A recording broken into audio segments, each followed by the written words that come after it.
Do you know what time it is? It's time to do a little stretching. Hi, I'm ZGALA, aka Aunt Angel, and I'm gonna do a little stretching. I invite you to join me if you like to whatever degree feels good in your body. I like to remind everyone there's not one way. Make sure you don't do anything that hurts and follow your own lead. You can follow my lead a little bit too. Let's do it. It's late around here and I'm gonna get to bed soon. But not without doing a little letting go of stress first, because I just find that makes everything better. I like to start with just a little bit of swinging the arms around. You can swing them this way and that way, or you can swing them back and forth, or you could shake them off. Take a couple deep breaths. Wiggle the shoulders around. Let's do some shoulder rolls. Breathing in and exhaling on the way down. Bringing those shoulders up, inhaling, and then just gonna let those drop a little more than roll. You can go in the other way.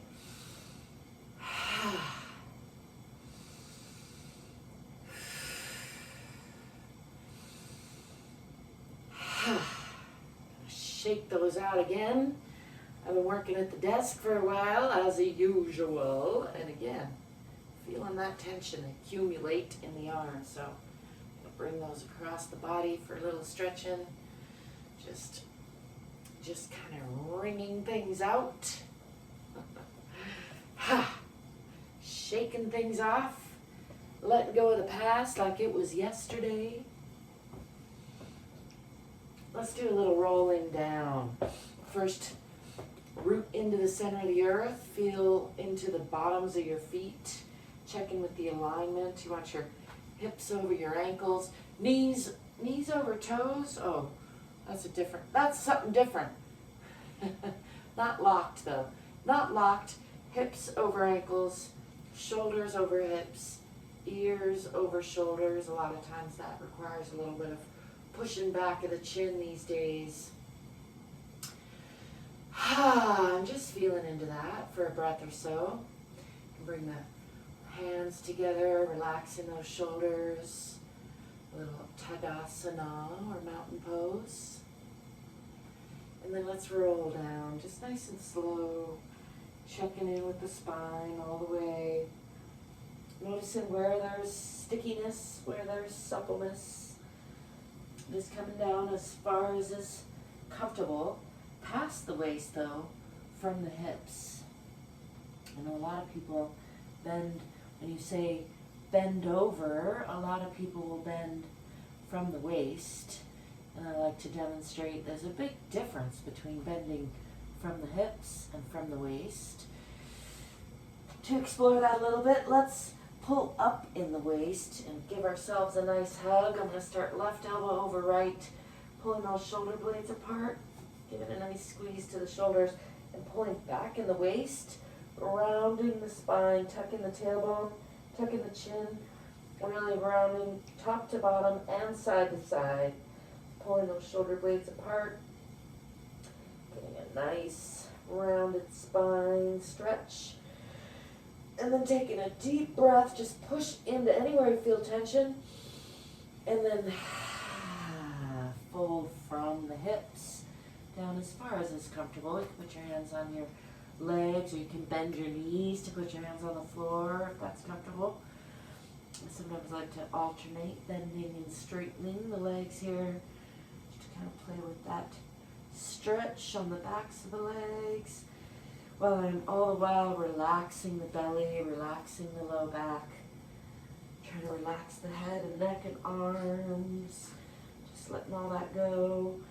Let's bend the knees, come into a counter stretch, lifting the eyes and chest and arms, pushing those hips forward a little bit, and come back into Tadasana. Shake those shoulders out. Let's roll down again. Just again checking in with the spine, noticing if it's any different this time. And again coming past the waist, hang from the hips. Shake out the head and neck. And then we're going to come up and give a hug on the other side, this time right elbow over left. And again, pulling up in the waist, up and back, rounding the spine, tucking the tailbone, tucking the chin, pulling the shoulder blades apart. Give those shoulders a nice squeeze, maybe that trapezoid knot, if that feels good for you, feels good to me. And then when you're ready, take a nice deep breath, filling your lungs and filling anywhere that you feel in tension. Just like push it out with your breath. Hold it for just a second and release that again from the hips all the way toward the floor. Bend your knees if you need to so you can get your hands on the floor. And then let's walk those hands out into Adho Mukha, or downward facing dog, or tent triangle pose, some people might call it.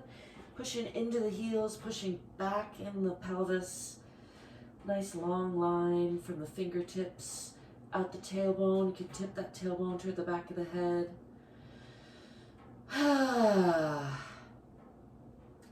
Let's walk those hands out some more.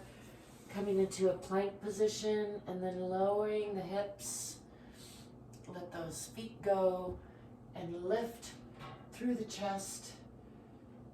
Dropping the belly. I like to just spend a couple breaths here, relaxing the belly.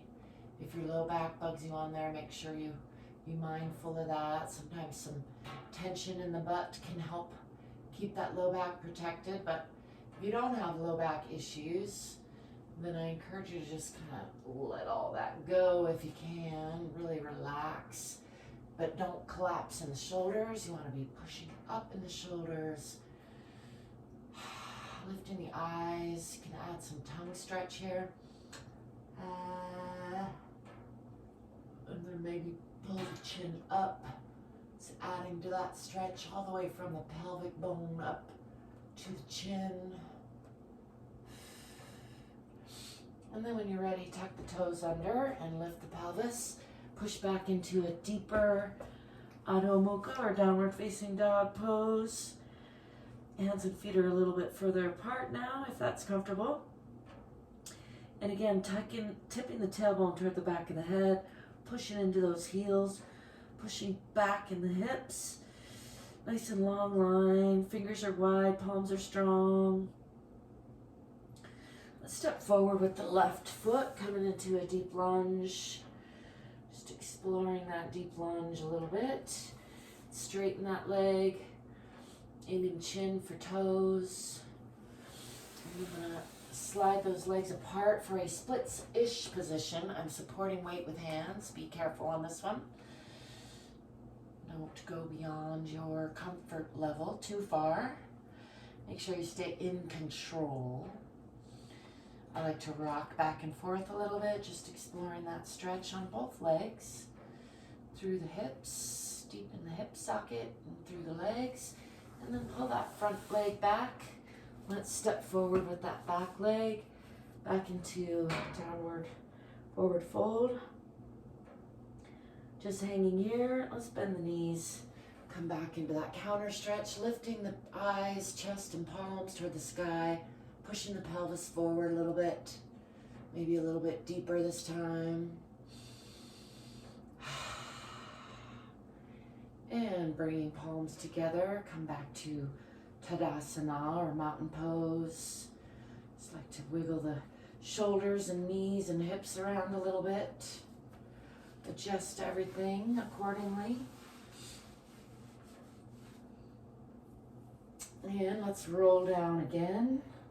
Actually, let's swan dive down this time from the hips. Coming down into that forward fold. And again, hanging here. Bring the hands down to the floor again. Bend your knees if you need to. And then let's walk the feet backwards. Coming back into Adho Mukha, or downward facing dog. And again, pressing into the hips. Pressing down into the heels. Pressing the heart toward the center of the earth. Nice long line from those strong palms. Out the tailbone. And now let's step forward with the right foot into that deep lunge on the other side. Just enjoying that for a few bounces. Don't bounce if you don't like to bounce. I like to bounce, so that's why I do it. Straightening that front leg, aim your chin for your toes, so a nice long leg, long torso, folding over the long leg. And then again, supporting weight with hands. I'm going to slide those feet apart, coming into a splits-ish position on the other side. And again, I'm going to rock back and forth just a little bit to explore that stretch. Just kind of rolling on the front heel. You could try rolling on the back toes as well a little bit. Do be mindful of your knees and of course of your groin. And then when you're ready, I'm going to pull those feet back a little bit closer. Oh, let's pull that front one all the way back and come back into Adho Mukha one more time. Let's do this time with the feet a little bit further apart for variety. Let's walk this way so you can see me because I'm behind the chair. Feet are about double hip width apart now, again just for variety. And still pushing back in the hips, pushing down in the heels. You can bend one knee and press more into the other heel. I often do this with feet closer together, but that's a little bit different, farther apart. I encourage you to try out some variety on your poses, your routines, whatever it is you're doing. I encourage you to show up and do it regularly, but then I also encourage you to try changing it up. Let's bring these feet back together and then come into a bit of a plank position. Drop those hips and knees again and lift the chest, lift the eyes, lift through the shoulders and drop the belly, relaxing the low back and the belly if you can. Add a tongue stretch. Add a chin stretch if you feel like it. And then I'm going to come into all fours, walking the hands back. Do a tabletop position. Let's do some cat-cow or Marjariasana and Vittalasana. Cat on the exhale is arching the back, pulling up in the abdomen. Again, pressing through the palms. Tucking the tailbone and the chin. Let's stretching the back again, side to side and front to back, nice and wide. Exhaling all the way. And then on the inhale, we're going to do the counter stretch, cow or Vittalasana, lifting the chest and the eyes, lifting the tailbone and breathing into the belly. And then on the exhale,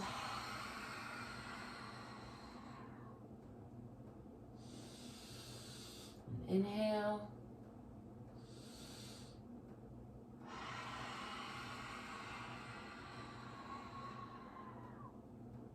pushing all the air out. And then inhaling deep into the belly. And then again, exhale all the air out. Squeeze out in the abdomen. Let's come back to neutral. I'm going to scooch back just a little bit and lock these hands out into Utthana Shishosana or extended puppy pose. Aiming the forehead for the floor, keeping the lower body at about a 90-degree angle, and eking those arms out until the forehead is on the floor, if that's comfortable for you. And you can enjoy a nice semi-relaxed passive stretch of those arms and chest. I'd like to just kind of find almost a moment of rest here, although it is a somewhat intense stretch for me on the arms and shoulders and chest. It feels good. Again, you want to stay relatively active in the lower body on this one. So you might be tipping the tailbone a little bit. Could be eking those hands out a little bit further into that stretch. And then when you're ready, walk the hands back, come back into all fours or tabletop position. Let's just breathe into that one for a moment. Actually, let's fold into Balasana or child's pose. So just kind of fold up from there. Put your hands behind you or under your head, whatever is comfortable. Head to one side or forehead straight down, and just check in with yourself. Check in with your body. It's a nice relaxed rounded spine position called child's pose or balasana. There's many variations to this, as there are with all things, and I encourage you to explore some different variations as you wish. From here, let's come up onto all fours and just do a little more stretching here by reaching back for those heels. You could bring those up onto the toes if that's too far, or laying them down, and you're going to push the hips forward. Make sure and breathe and smile, whatever else you're doing. Bring the hands back down, tuck those toes under, and let's walk the feet forward to the hands, coming back into a forward fold. Just hang here for a breath or two, letting everything unwind, letting gravity do some unwinding. Let's add just a little bit of a twisting, lifting your left hand, leaving your right hand in front of your feet, gazing up past your left fingertips if you can. Giving all those organs a nice little hug, little ringing out, little check. And then trading, put your left hand down and lift your right hand. Gaze up past fingertips. Again, giving everybody a nice little hug, a little ringing out, a little checking in on. And then let's roll up nice and slow, pushing from the center of the earth through the bottoms of your feet. Real slow, the slower the better. One vertebrae at a time, starting at the tailbone. And just coming back up to a nice standing position. Let's shake all that out again. Shake it to the left and shake it to the right. Swing it up, swing it off a little bit. Is that a thing?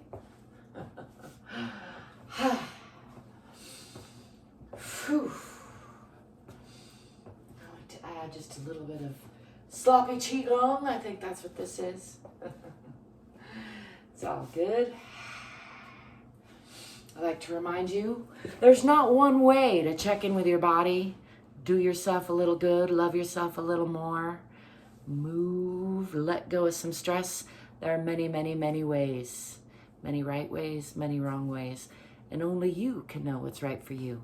I encourage you to explore. I encourage you to try some new things. I'm here regularly sharing what I'm doing, and I welcome you to follow my lead, take some tips and ideas from me. There are, of course, many, many great teachers out there, so I encourage you to find what suits you. In the long run, I encourage you to develop something that you don't need anyone else for, that you can do for yourself, with yourself, by yourself, wherever you are, which is part of why I like to demonstrate the need for, or the non-need for specific equipment or any special outfit or doing your hair or anything like that. You can still check in with yourself regardless of all those other details. You can give yourself a little love. You can let go of some stress. You don't have to hold on to all the stress. There's going to be more stress coming, so let go of it regularly. Make room for new stresses. I thank you for stopping by. Thank you for letting me be me, as silly as I am. I thank you for being you, as wonderful as you are. I hope that you're staying curious and courageous and fit and free. I hope that you'll give me a thumbs up, like and subscribe and all that good stuff. Leave me a comment if you feel like it. And until next time, I'll be seeing you soon. Peace.